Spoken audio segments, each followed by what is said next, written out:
नमस्कार दोस्तों, मैं हूं प्रतीक। स्वागत है आप सभी का मेरे चैनल पर। कल के वीडियो में आप सभी ने देखा होगा कि रोड्स पर चलते समय कैसे कितने ही आसानी से कुछ अनएक्सपेक्टेड सिचुएशंस क्रिएट हो जाते हैं जिसमें आपकी गलती नहीं होती है, लेकिन फिर भी कहीं ना कहीं आपको नुकसान उठाना पड़ता है। अब वो तो थे एक्सीडेंट के बाद के कुछ सिचुएशंस या फिर कई लोगों के लापरवाही से ड्राइविंग करने के बाद के कुछ सिचुएशंस, लेकिन इसके अलावा आपने ध्यान दिया होगा कई बार एक्सीडेंट्स ही एकदम अनएक्सपेक्टेड तरीके से हो जाते हैं, जिसमें कभी कभी गाड़ी चलाने वाले ड्राइवर्स की भी गलती होती है और कभी कभी अथॉरिटीज़ की भी गलती होती है। और ऐसे ही कुछ एक्सीडेंट्स आपको आज के इस वीडियो में भी देखने को मिलेंगे। ये पहला एक्सीडेंट देखो जो रिसेंटली वेस्ट बंगाल से महिंद्रा XUV 300 के ओनर ने शेयर किया है। भाई रात का समय अपने कार से सिटी के अंदर वाले रोड से होते हुए जा रहे होते हैं। ये काफ़ी चौड़ी रोड है जिस पर गाड़ी को नॉर्मल स्पीड में चलाया जा रहा है। अब जैसा कि यहाँ पर बारिश हो रही है और रात का समय है, इसीलिए आगे की विजिबिलिटी भी काफ़ी कम है। अब जैसे ही ये एक ट्रक को ओवरटेक करके थोड़ा सा आगे जाते हैं, वैसे ही रोड के बीच में ही ये वेस्ट बंगाल पुलिस का लोहे वाला बैरियर आ जाता है और गाड़ी सीधा जाकर इस बैरियर को हिट कर देती है। अब वीडियो को हम थोड़ा सा रिवर्स करते हैं तो आप यहाँ पर क्लियरली देख सकते हो कि ये बैरियर पहले से बिल्कुल भी विजिबल नहीं है।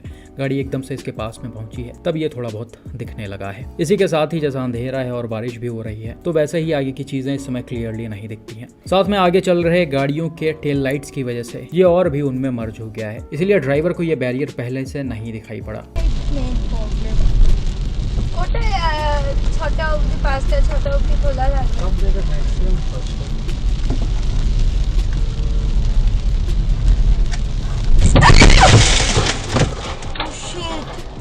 खैर गाड़ी की स्पीड यहाँ पर बहुत ज़्यादा नहीं थी, 45-50 के आसपास इसे चलाया जा रहा था, लेकिन ये स्पीड भी ठीक ठाक होती है एक तगड़े इम्पैक्ट के लिए। अब जैसा कि सामने लोहे का बैरियर है तो इसने XUV 300 को काफ़ी ज़्यादा डैमेज कर दिया है। इम्पैक्ट से इसका फ्रंट ग्रिल वगैरह थोड़ा बहुत डैमेज हो गया है, लेफ्ट साइड वाला ORVM पूरा टूट गया है और को ड्राइवर साइड वाला पूरा विंडो भी टूट चुका है।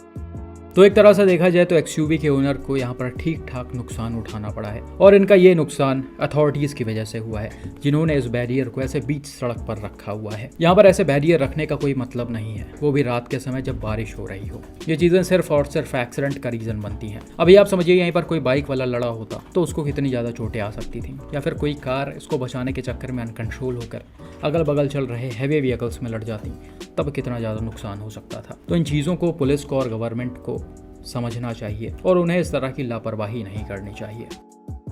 बिल्कुल ऐसा ही एक और अनएक्सपेक्टेड सिचुएशन वाला वीडियो रिसेंटली वेस्ट बंगाल से ही मिस्टर सुभायन ने शेयर किया था। यहाँ पर भी भाई रात के समय अपने कार से एक 6 लेन हाईवे से होते हुए जा रहे होते हैं। वीडियो में आप देख सकते हो बीच वाले लेन में एक बस चल रही है और राइट साइड से यानी फास्ट लेन से ये इस बस को ओवरटेक कर रहे हैं। अब जैसे ही कार थोड़ा सा आगे जाती है और इस बस को ओवरटेक करने ही वाली होती है, वैसे ही कार के जस्ट आगे कुछ स्ट्रे कैटल्स आ जाते हैं जो पहले से ही ओवरटेकिंग वाले लेन में खड़े होते हैं। कार ड्राइवर कैटल्स को देखते ही अपने गाड़ी की स्पीड को स्लो करते हुए स्टीयरिंग को थोड़ा सा लेफ्ट घुमा देते हैं और कार का लेफ्ट साइड बस के राइट साइड में टकरा जाता है। हालांकि पूरी गाड़ी बस में नहीं लड़ी है, गाड़ी का सिर्फ ORVM ही लड़ा था और ये टूट कर डैमेज भी हो गया था। अब हम वीडियो को थोड़ा सा रिवर्स करते हैं तो आप क्लियरली देख सकते हो कि जो कैटल्स हैं वो बिल्कुल भी विजिबल नहीं है। सामने वाले गाड़ियों के हाई बीम्स की वजह से आगे का कुछ भी क्लियर नहीं दिख रहा है। हालांकि पास में पहुंचने के बाद को ड्राइवर सीट पर बैठी लेडी को ये कैटल्स दिख गए थे और इन्होंने तुरंत ही ड्राइवर को वार्न कर दिया है, जिसके बाद ड्राइवर ने भी यहाँ पर समझदारी से काम लिया। ये पैनिक नहीं हुए। इस सिचुएशन में अगर आप पैनिक हो जाओ तो चीज़ें काफ़ी ज़्यादा वर्स्ट हो सकती हैं। गाड़ी काफ़ी बुरी तरीके से बस में लड़ सकती थी, इस डिवाइडर में लड़ सकती थी, या फिर ये कैटल्स को हिट करके पलट भी सकती थी। लेकिन ड्राइवर ने यहाँ पर काफ़ी अच्छे से चीज़ों को संभाला है और इस मेजर एक्सीडेंट को अवॉइड किया है।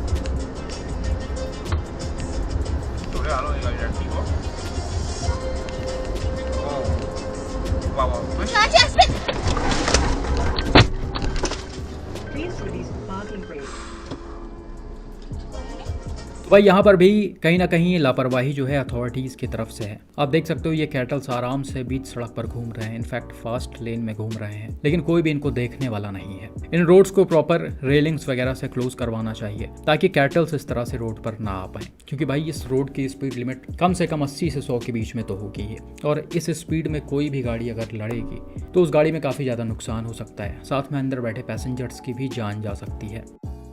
तो इन सारी चीज़ों को अथॉरिटीज़ को समझना चाहिए और इस पर कायदे से ध्यान देना चाहिए। बाकी भाई आजकल गाड़ियों में इतनी तगड़ी लाइटें आ गई हैं कि वो आपको एकदम से अंधा कर सकती हैं। और आजकल लोग, आपने देखा ही होगा, लो बीम का बिल्कुल यूज़ ही नहीं करते हैं। चाहे सिटी के अंदर वाली रोड हो, चाहे हाईवेज हो, या फिर कहीं भी क्यों ना हो, लोग अपने गाड़ियों को हाई बीम पर ही रख कर चलते हैं, जो कहीं ना कहीं दूसरों के लिए काफ़ी ज़्यादा खतरनाक हो जाता है।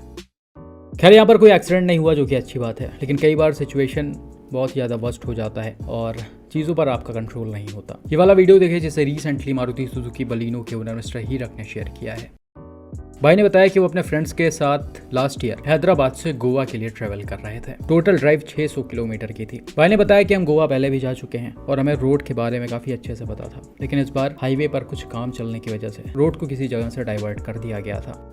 और जब ये कोल्हापुर के आउटस्कर्ट्स पर पहुंचते हैं अपने डेस्टिनेशन से 50 किलोमीटर पहले, तो वहाँ पर आगे की तरफ एक शार्प टर्न आता है जो पहले से मैप में विजिबल नहीं था। गाड़ी की स्पीड यहाँ पर ठीक ठाक होती है, हालांकि बहुत ज़्यादा तेज रफ्तार में इसे नहीं चलाया जा रहा होता है, लेकिन फिर भी ये स्पीड शार्प टर्न के लिए काफ़ी थी।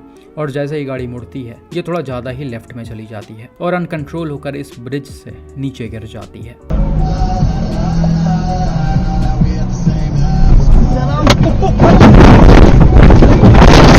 अब जैसा कि यहाँ पर गाड़ी की स्पीड बहुत ज़्यादा तेज नहीं थी, इसीलिए ये उछल कर या फिर तेजी से नीचे नहीं पलटी है, बल्कि आप देख सकते हो ये काफ़ी आराम से और पेड़ों के सहारे नीचे गिरी है, जिस वजह से गाड़ी में बहुत ज़्यादा कोई नुकसान नहीं आया है। लेकिन फिर भी इसकी हाइट ठीक ठाक थी, इसीलिए इम्पैक्ट से बलिनो का टॉप साइड डैमेज हो गया।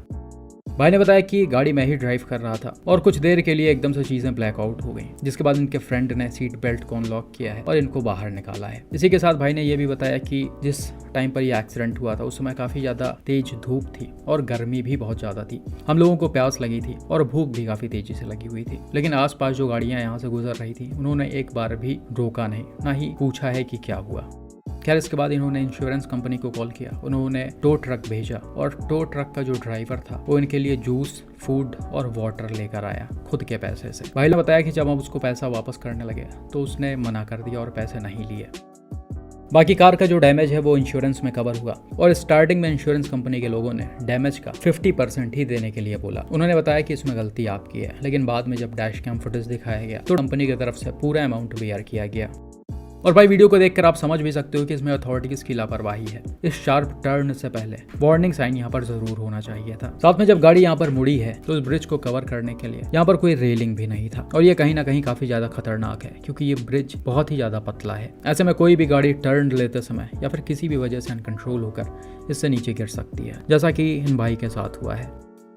हालांकि भाई जब आप किसी नए रास्ते पर ट्रेवल कर रहे हो और आपको ऐसी चीज़ें सामने दिख रही हो, इतना शार्प टर्न दिख रहा हो, तो आप पहले गाड़ी की स्पीड को एकदम ही स्लो कर लो। जिस स्पीड में आप चल रहे हो उस स्पीड में कभी भी गाड़ी को मोड़ने की कोशिश मत करो। ऐसे में दो सिचुएशन क्रिएट हो सकता है, या तो आप अनकंट्रोल होकर इधर उधर चले जाओगे या फिर सामने से आ रही गाड़ियों से आपकी गाड़ी की टक्कर हो सकती है। आपको किसी भी तरह का कोई भी कंफ्यूजन लग रहा हो, जैसा कि यहाँ पर बताया गया कि गूगल मैप पर क्लियरली रोड शो नहीं हो रहा था, तो आप इस कर्व पर ले जाकर अपने गाड़ी को रोक ही दो और क्लियर करने के बाद ही आगे बढ़ो।